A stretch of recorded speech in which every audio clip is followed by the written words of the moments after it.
5 conseils d'Elon Musk, le PDG de Tesla, pour réussir dans l'entrepreneuriat.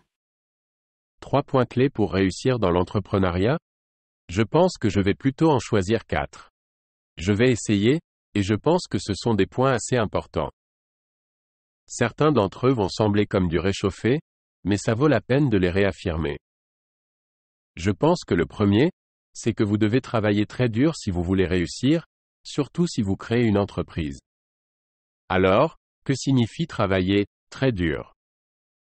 Quand mon frère et moi avons créé notre première entreprise, au lieu de louer un appartement, nous avons loué un petit bureau et nous dormions le soir sur le canapé. Nous prenions des douches dans des toilettes publiques. Nous étions tellement fauchés que nous n'avions qu'un seul ordinateur. Donc le site web était en ligne pendant la journée et la nuit, je codais, 7 jours sur 7, tout le temps. J'ai brièvement eu une petite amie pendant cette période et pour être avec moi, elle devait dormir elle aussi dans le bureau. Donc, je travaillais dur, je veux dire chaque heure éveillée. Si vous faites des mathématiques simples, disons que si quelqu'un d'autre travaille 50 heures et que vous travaillez 100 heures, vous accomplirez 2 fois plus de choses au cours d'une année que l'autre entreprise. La deuxième chose à dire, c'est que si vous créez une entreprise ou si vous rejoignez une entreprise, la chose la plus importante est d'attirer de bonnes personnes.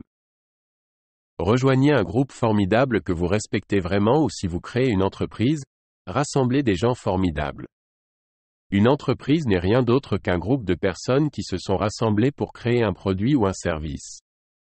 Donc c'est du talent et du travail acharné de ce groupe et du degré de concentration collective que viendra le succès de l'entreprise.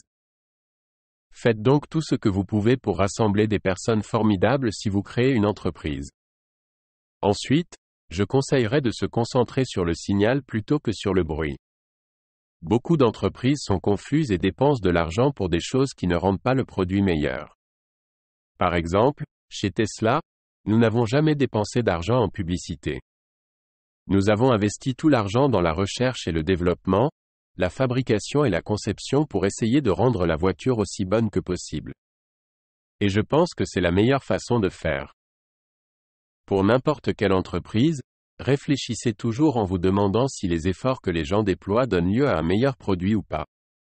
Et si ce n'est pas le cas, arrêtez ces efforts inutiles. Puis la chose est de ne pas seulement suivre la tendance. Donc, vous m'avez peut-être entendu dire qu'il est bon de penser en termes d'approche fondée sur les principes physiques, qui consistent à réduire les choses aux vérités les plus fondamentales possibles et à raisonner à partir de là. C'est le meilleur moyen de savoir si quelque chose a vraiment du sens ou si c'est simplement ce que tout le monde fait. Cela peut être difficile, mais c'est une méthode puissante pour réussir. Et cette méthode a été développée par des physiciens pour comprendre des choses comme la mécanique quantique, donc c'est vraiment une méthode puissante. Et de toute façon, c'est ça. Et puis, je pense que la dernière chose que je vous encouragerais à faire est de prendre des risques maintenant, que vous n'avez pas d'enfants. Plus vous vieillissez, plus vos obligations augmentent, donc, une fois que vous avez une famille, vous commencez à prendre des risques non seulement pour vous, mais aussi pour votre famille, donc il devient beaucoup plus difficile de faire des choses qui pourraient ne pas fonctionner. Alors maintenant c'est le moment de le faire avant d'avoir ces obligations. Donc je vous encourage à prendre des risques maintenant, faites quelque chose d'audacieux, vous ne le regretterez pas. Merci.